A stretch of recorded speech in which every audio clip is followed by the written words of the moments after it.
They showed up at my house to take my son away, telling him he didn't belong here.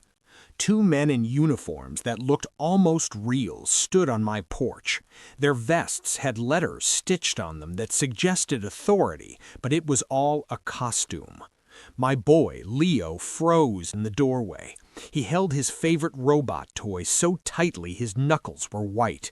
His eyes flicked rapidly, unable to settle. I knew that look. The world was becoming too loud, too bright, too much. He wasn't breaking any rules. He was just being himself. Before we begin, where are you tuning in from today? Let me know in the comments. To understand how this could happen, you need context. My name is Marcus Vale. I work in the justice system. At home, I'm just a dad.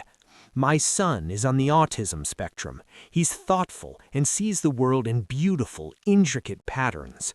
Sudden changes are hard for him. Crowded places feel like storms. He finds comfort in routine. Our neighbor, Patricia, decided our family was a problem. She joined the community board and targeted us, not for loud parties or unkempt grass. She targeted us because Leo's quiet, solitary play didn't match her idea of a perfect neighborhood kid. She spread whispers, she organized events and pointedly excluded us. She posted guidelines about community conduct that felt like they were written about my child. I documented it all. I remained calm, filed official objections. She called me overprotective. Then last Tuesday, she escalated. She convinced the board that Leo was a disturbance. She used that word, and in her mind, that gave her the right to take action. That's when the two men arrived. I was in the kitchen. Leo had been watching the birds at the feeder through the glass door. They knelt, putting themselves at his eye level, but their presence was a wall of threat.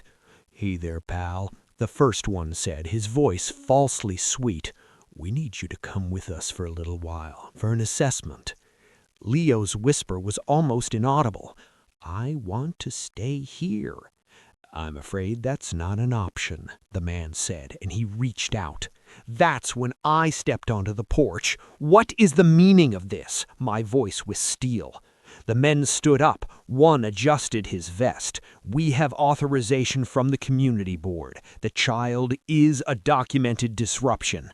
A cold, sharp clarity cut through me. "You have no such authority. You will not lay a finger on my son." Patricia appeared from behind their SUV, a look of grim triumph on her face. "He needs specialized help," she stated. "This environment isn't suitable." She gestured toward Leo as if he were a problem to be removed. In that moment, I stopped being just a neighbor in a dispute, because Patricia had no idea who she was truly dealing with or how completely her plan was about to unravel. The lead enforcer moved closer. "We're taking him. It's a temporary hold for evaluation."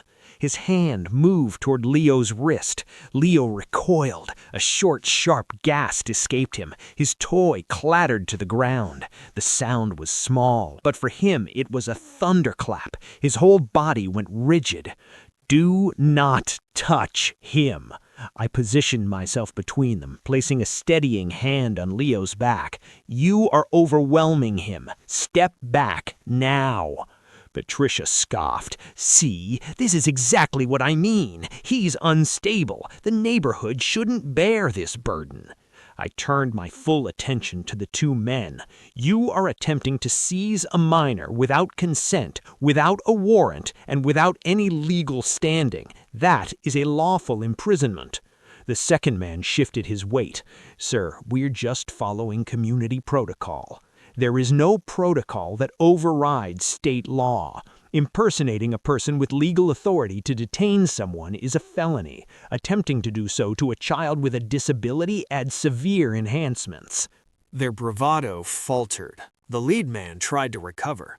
"We're not impersonating police. We're community compliance." "You are impersonating lawful authority," I stated. "The badges, the vests, the language, it's a deliberate performance." Patricia stepped forward, voice shrill. You're manipulating the situation. Parents are afraid. This is about safety. No, I said, my voice low and clear. This is targeted harassment. I knelt beside Leo. You are safe. You are home. You have done nothing wrong. He nodded, a tiny movement, but his trembling continued. The lead enforcer made his choice. Sir, move aside. We're proceeding. Everything crystallized then. This was no longer a disagreement. It was a crime in progress. I raised my voice so the gathering neighbors could hear. If you take one more step toward my child, you'll be committing a felonious act in front of multiple witnesses. People were on their lawns now. Phones were raised, recording. A man from 2 houses down stood with his arms crossed, glaring. The second enforcer whispered, "Maybe we should call this off." Patricia hissed, "Do your job." The lead enforcer hesitated, then uttered the words that sealed their fate. If he resists, we are authorized to use necessary restraint. Restraint? The word hung in the air. I reached slowly into my pocket. "Since you insist on this charade," I said calmly, "let's clarify exactly who you were dealing with." I opened my credentials. The shield was unmistakable. I am a Chief Deputy District Attorney. Patricia's face drained of color. The 2 men took an involuntary step back. The silence was absolute, heavy with the weight of their mistake. And in that silence, I knew the next chapter had already begun. When real law enforcement arrived, this fragile house of cards would implode. I called 911. My tone was professional, precise. "This is Marcus Vale. I am at my residence. 2 individuals impersonating officials are attempting the unlawful detainment of my minor son. A board member is present in directing them. Send officers immediately." I ended the call. The lead enforcer's false confidence evaporated. Patricia's posture collapsed from defiance to dread as the consequences became tangible.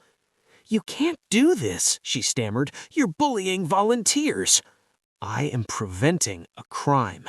Leo leaned into my side, and I kept my voice soft for him. "Just stay right here. It's almost over."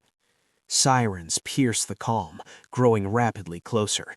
2 patrol cars, then a third pulled up, their lights throwing chaotic colors across our home.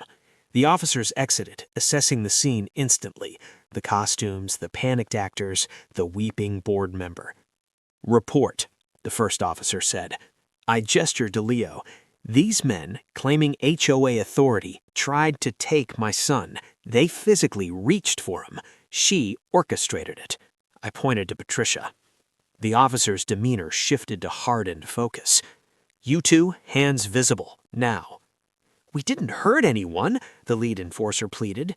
"You attempted an unlawful seizure of a child," the second officer stated. "That's enough." A sergeant arrived. The imposters were separated. Their stories immediately contradicted each other. No official licenses, no legitimate contracts, just a pair of matching vests and bad decisions. An officer turned to me.